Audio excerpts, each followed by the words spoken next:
Video disclaimer: This video is only for entertainment purpose, so please don't take seriously. Hello guys, मेरा नाम है मानव और आपका स्वागत है आपके अपने चैनल आरसी मैशअप में। गाइज, आज के इस वीडियो में हम देखने वाले हैं एक कमाल के मैशअप रिएक्शन को। अगर आपको ये मैशअप रिएक्शन की वीडियो पसंद आएगी तो वीडियो को लाइक और शेयर जरूर कर दीजिएगा और चैनल पे नए हैं तो चैनल को सब्सक्राइब जरूर कर लीजिएगा। Thank you. तो गाइज, आगे की बात हम वीडियो खत्म होने के बाद करते हैं, तो चलिए इस कमाल के मैशअप रिएक्शन की वीडियो की शुरुआत करते हैं। Hope you will enjoy. Against जितनी भी आवाज उठाए तो ये कम है। तलाक एक मर्द देता है, मेरा अक्सर ये सवाल रहता है, तो औरत अपना रेप क्यों करवाए यार? उसकी ना पहले गलती है ना, और आप किसी अजनबी के सामने इसलिए खुद को पेश कर रहे हो क्योंकि आपको अपने पहले शोहर के पास वापस जाना है, और वो शोहर उस टाइम उसकी गैरत कहाँ जाती है जब उसकी बीवी किसी और के साथ टाइम स्पेंड करती है और फिर वो उसको अपना लेता है, तो अब हलाल हो गई है। मतलब क्या डिस्कस्टिंग चीजें ये लोग करें। पहले तो तलाक होनी ही नहीं चाहिए, नापसंदीदा अमल है, और अल्लाह ताला भी फरमाते हैं कि मेरी नजर में सबसे नापसंदीदा अमल, सबसे डर्टी एक्ट डाइवोर्स है। और हमारे घरों में कहा जाता है कि तलाक का नाम सुनते ही जमीन काम जाती है। ये एक तरीके वैसे मौलानाओं से पूछना चाहती हूँ कि कौन से कुरान में लिखा हुआ है कि पैसे से खरीद के एक औरत को अपने घर की इज्जत को दूसरे के हवाले करो और फिर उसे अपने घर में वापस भेजो। इनकी कोई 6 दफा तलाकें हुई हैं। 6 दफा तलाकें हुई हैं टोटल जो हुई हैं, जो हलाला और कोई टोटल 6 बार इनका निकाह हुआ है। और बड़ा हलाला कर जी। तो आपका हलाला किससे करवाया, किससे निकाह करवाया आपका? मेरे तो उसके दोस्त से। अच्छा, ये उन्होंने मैंने अपने मामू के कहने पे तलाक दिया है, और मुझे जब ससुराल वालों को पता चला सब बोले कि अब हलाला कराना पड़ेगा, देवर से तवीज को रख पाएंगे। मतलब मेरे देवर का मैंने हलाला ना कराया तो चाहे मुझे जेल भेज दो, चाहे मुझे फांसी चढ़ा दो, मैं आपको नहीं लेकर जाऊंगा। एक आदमी को पैसा चाहिए और एक औरत का जिस्म चाहिए, और इस हलाले के बदनुमा दाग जिसपे औरत को ही चलना पड़ता है, उससे इन मौलानाओं को दोनों चीजें मिल रही है, पैसा भी मिल रहा है और औरत भी। 1000 रुपए में एक लड़के को खरीद के मेरा हलाला करवाया गया। तो मैं मौलानाओं से पूछना चाहती हूँ कि कौन से कुरान में लिखा हुआ है कि पैसे से खरीद के एक औरत को अपने घर की इज्जत को दूसरे के हवाले करो और फिर उसे अपने घर में वापस लेकर आओ? क्या यही इन लोगों का ज़मीर है? क्या यही इन लोगों की इज्जत है जिसे सरेआम अपने घर की इज्जत को नीलाम कर दी?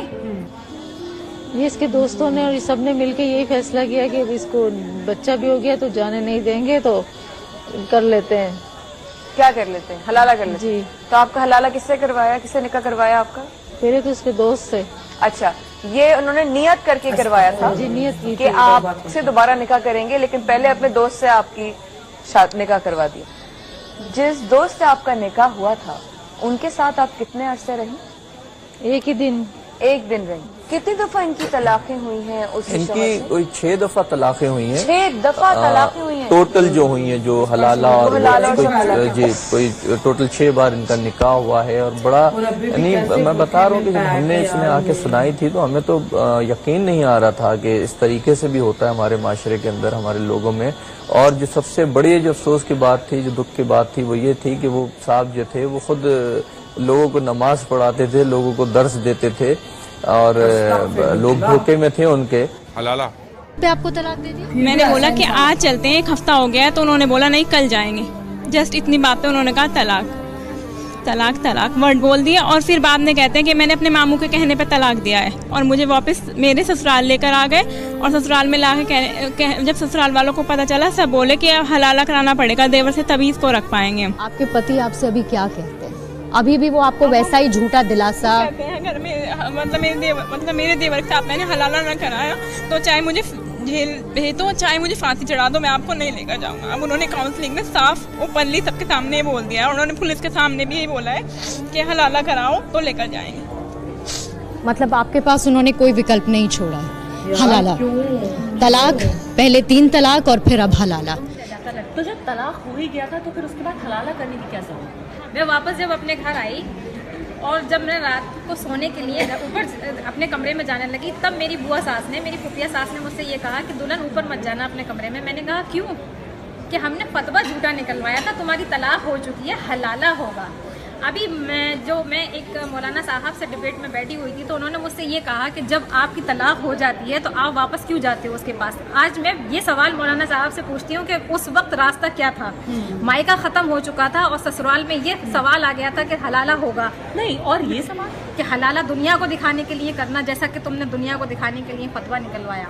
मुझे कोई गैर मर्द छुएगा नहीं। और 1000 रुपए में एक लड़के को खरीद के मेरा हलाला करवाया गया। तो मैं मौलानाओं से पूछना चाहती हूँ कि कौन से कुरान में लिखा हुआ है कि लोग पैसे से खरीद के एक औरत को अपने घर की इज्जत को दूसरे के हवाले करो और फिर उसे अपने घर में वापस लेकर आओ? क्या यही इन लोगों का ज़मीर है? क्या यही इन लोगों की इज्जत है जिसे सरेआम अपने घर की इज्जत को नीलाम करते हैं? और शायद उनको इसी चीज का दर्द भी हो रहा है, परेशानी भी हो रही है कि एक तरीके से हर कोई इसमें पैसा बना रहा है, पैसा बना और रहा है। बेइज्जती जिसकी उन्हें हो रही एक है। औरत एक आदमी को पैसा चाहिए और एक औरत का जिस्म चाहिए और इस ताली के बदनुमा जिसपे औरत को ही चलना पड़ता है, उससे इन मौलानाओं को दोनों चीजें मिल रही हैं, पैसा भी मिल रहा है और औरत भी मिल रही है। इसलिए इन लोगों की दुकानें बंद हो रही हैं, इसलिए इन लोगों को इतने ऑब्जेक्शन उठाए जा रहे हैं। अगेंस्ट जितनी भी आवाज उठाएं तो ये कम है।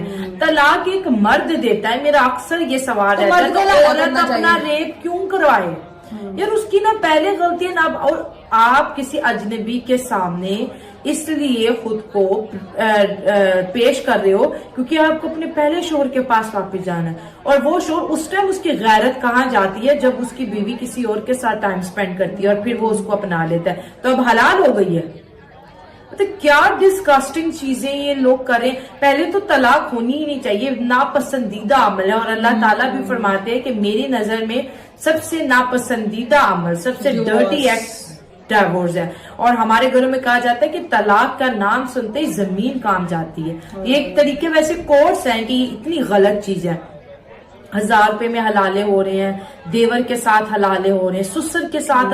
हमारे अखबारों में तो ये चीजें भरी पड़ी हैं। अब मौलाना किधर गए, अब शरिया कानून वाले किधर गए? बड़े लोग आते हैं कि भाई औरतों को बड़े राइट्स दिए। क्या आपके और आपके इस्लामी औरत का सरेआम रेप हो रहा है और आप इसको शरिया का नाम देंगे? आपको कोई 3 तलाक गुस्से में कह के चला जाता है और अगले दिन कहता है अब चलो हलाला करके तुम्हें घर ले जाएंगे। भाई क्यों, हम ही क्यों? तो ये चीजें मैं कहूंगी कि जितनी भी इस्लामी कंट्रीज है इसके ऊपर सख्त जो है एक्शन लेना चाहिए। ये एक बेहूदगी है जो कि माशरे के अंदर है, और ये रेप है। बिल्कुल आप रेप करा रहे हो, आप जो है हलाला के नाम पर जो है अपना घर बसाने की बात कर रहे हो। जो मर्द जज्बात में आके औरत को घर से निकाल दे, उसको ट्रिपल तलाक दे दे और 1000 रुपए का हलाला करवा के दोबारा बेगम बना दे, तो क्या वो दूसरी दफा तलाक नहीं देगा? अभी इस वीडियो में ये भी तो तुमने एक चीज देखी, वो जो लेडी बैठी थी उसके 6 बार उसकी डिवोर्स हुई है, 6 बार उसकी शादी हुई है, 6 बार उसका हलाला हुआ है। तो पता नहीं वो औरत कितनी को मजबूर होगी जो अपने शोहर के इस जुल्म को बर्दाश्त कर रही है। और इस्लामिक देखें कि वो बुरखे में उसकी आंखें तक नहीं नजर आ रही। तो इससे तो यही आइडिया होता है कि औरत तो बहुत ही अच्छी होगी, लेकिन वो जो आदमी मुझे लगता है कोई मेंटल किस्म का होगा जिसे गुस्सा आया तो डिवोर्स दे दी। उसको ये पता है कि यार ये बीवी तो मेरे से कहीं जाएगी नहीं, मैं हलाला करवा लूंगा कभी दोस्त से या कभी सेंटर्स वगैरह में।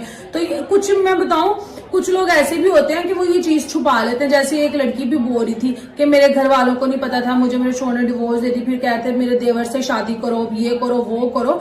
तो मैं ये कहूंगी कि जब मियाँ बीवी में लड़ाई होती है या तो पहले उसको रोक देना चाहिए, ठीक है, या बात हद से कंट्रोल से आपकी आउट हो जाती है तो आराम से अपने घर आ जाओ, क्योंकि इंसान की सेल्फ रिस्पेक्ट बहुत बड़ी चीज होती है। मुझे ये मैं अक्सर कहती हूँ कि मियाँ बीवी के बीच सेल्फ रिस्पेक्ट की कोई चीज नहीं होती, दोनों ही एक दूसरे का लिबास होते हैं।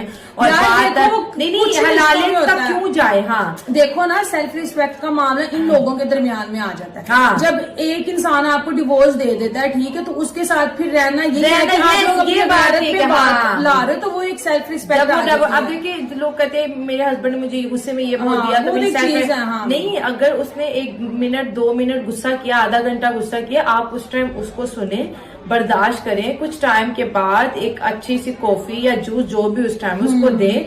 यकीन करें आपका शोहर जितना भी चिल्लाया हो, बदतमीजी की हो, वो आपसे सॉरी भी कहेगा और माफी मांगेगा कि हाँ मैं गुस्से में आ गया था। अगर मियाँ बीवी एक दूसरे के जब खुशी के साथी होते हैं, दुख के साथी होते हैं, तो गुस्से में एक दूसरे को क्यों बर्दाश्त नहीं कर सकते? गुस्से में ईगो कुछ नहीं होती। अगर एक गाइज आपको यह मैसअप रिएक्शन का वीडियो कैसा लगा, अपने थॉट को नीचे वीडियो के कमेंट में जरूर बताइएगा। वीडियो पसंद आई हो तो वीडियो को लाइक जरूर कर दीजिएगा। चैनल पे नए हैं तो चैनल को सब्सक्राइब जरूर कर लीजिएगा। तो थैंक यू, मिलते हैं नेक्स्ट वीडियो में।